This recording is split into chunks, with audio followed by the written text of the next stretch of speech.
Do you share Denver Riggleman's concerns when we talk about multi-billion-dollar deals with the likes of Saudi Arabia, knowing that China built a good amount of Saudi Arabia's internet infrastructure, and there are worries about this getting into the wrong hands? Do you share them?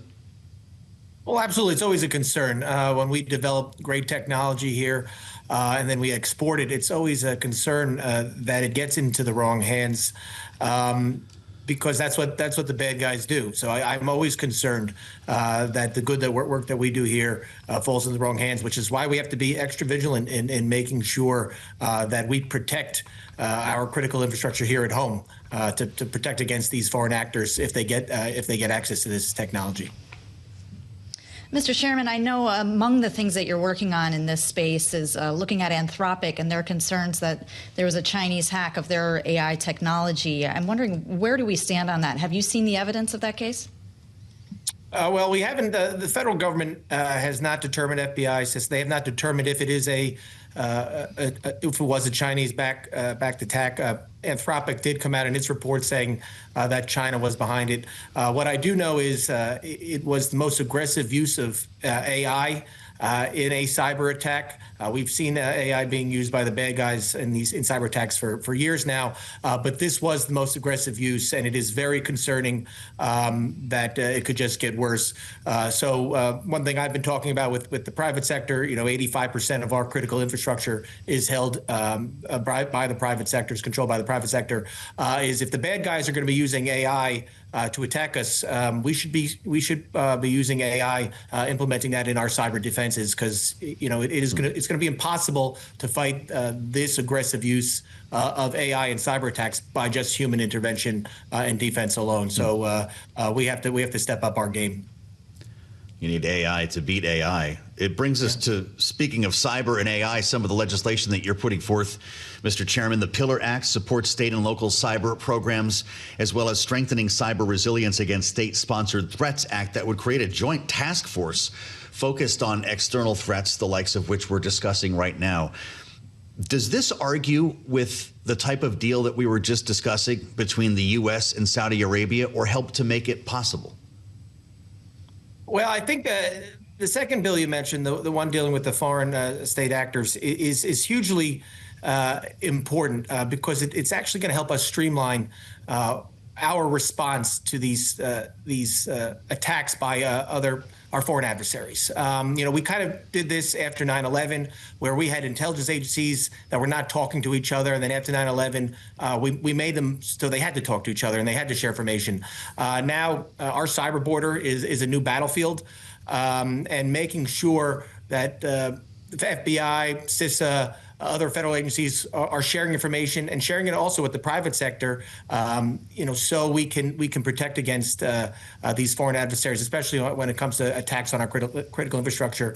That is something that, and why I'm so proud this bill passed. Hopefully the Senate moves it so we can streamline our response to the thousands and thousands and thousands of attacks that we see every day from foreign actors from the likes of China, Russia, North Korea, and the other bill, the Pillar Act. The federal government has a lot of money; they have a lot of expertise, but our state and local governments, municipalities, counties, mayors, the cities, they don't have the money, they don't have the expertise, even though they also control a lot of critical infrastructure. So this grant program is a continuation of one that's been going on. Will help these local governments stay protected because they need it. And I think this year we've said 44 states have been hit by cyber attacks. So we need to prepare them so they can defend against these cyber attacks as well. So very proud of the two pieces of legislation that passed the House this week.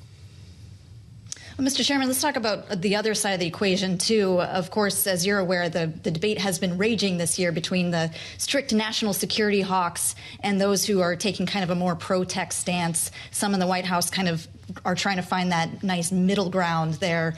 You mentioned protections earlier. I'm wondering, how does this apply to the TikTok case? We haven't heard movement on that.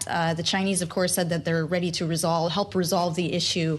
Where do you think that will fall? I know you voted for the divestiture ban, the so-called bill. Well, I mean, it's again, we're waiting for information, like you said. It's going to be interesting to see who's controlling the algorithm, who's controlling the data.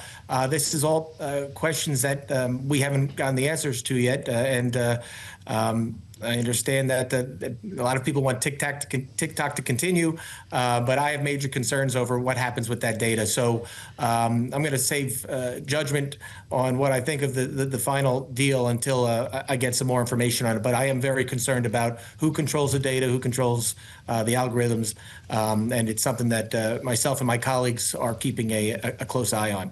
But data protection across the board, all these new technologies that are coming, the use of AI. I am a major proponent of including when Congress acts, when the federal government acts on laws or regulations, there should be some sort of cybersecurity protections built into these regulations, into these requirements, into the language, so we have that extra protection for our people.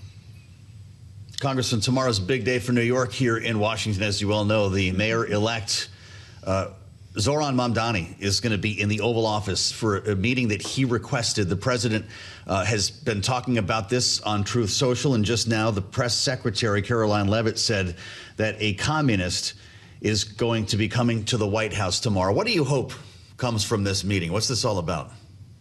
Well, I appreciate the president taking the time to meet with the new mayor, the mayor-elect. But my main focus is, as a New Yorker and chairman of the Homeland Security Committee, is that New York remains a safe place to live, visit, and work. And I hope the president makes clear to the mayor that his past anti-police comments, his past anti-police rhetoric, is not going to. It's not going to last. It's not going to exist. He can't act this way as mayor. And if he does anything that makes New York less safe, the president has my support in doing what he needs to do in making sure it stays safe. Next year's the 25th anniversary. It could be a schooling tomorrow. Yeah, I look, this is an important topic. Next year's the 25th anniversary of 9/11. This was, Department of Homeland Security, the Committee of Homeland Security, this started after 9/11. So I'm not going to sit by, and the president's not going to sit by, if the mayor decides that his policies are going to make New York less safe. We're not going to put up with it. And, I hope the president makes that painfully clear tomorrow in the meeting. I'm sure they'll discuss other things, but my number one concern is making sure New York City remains a safe place.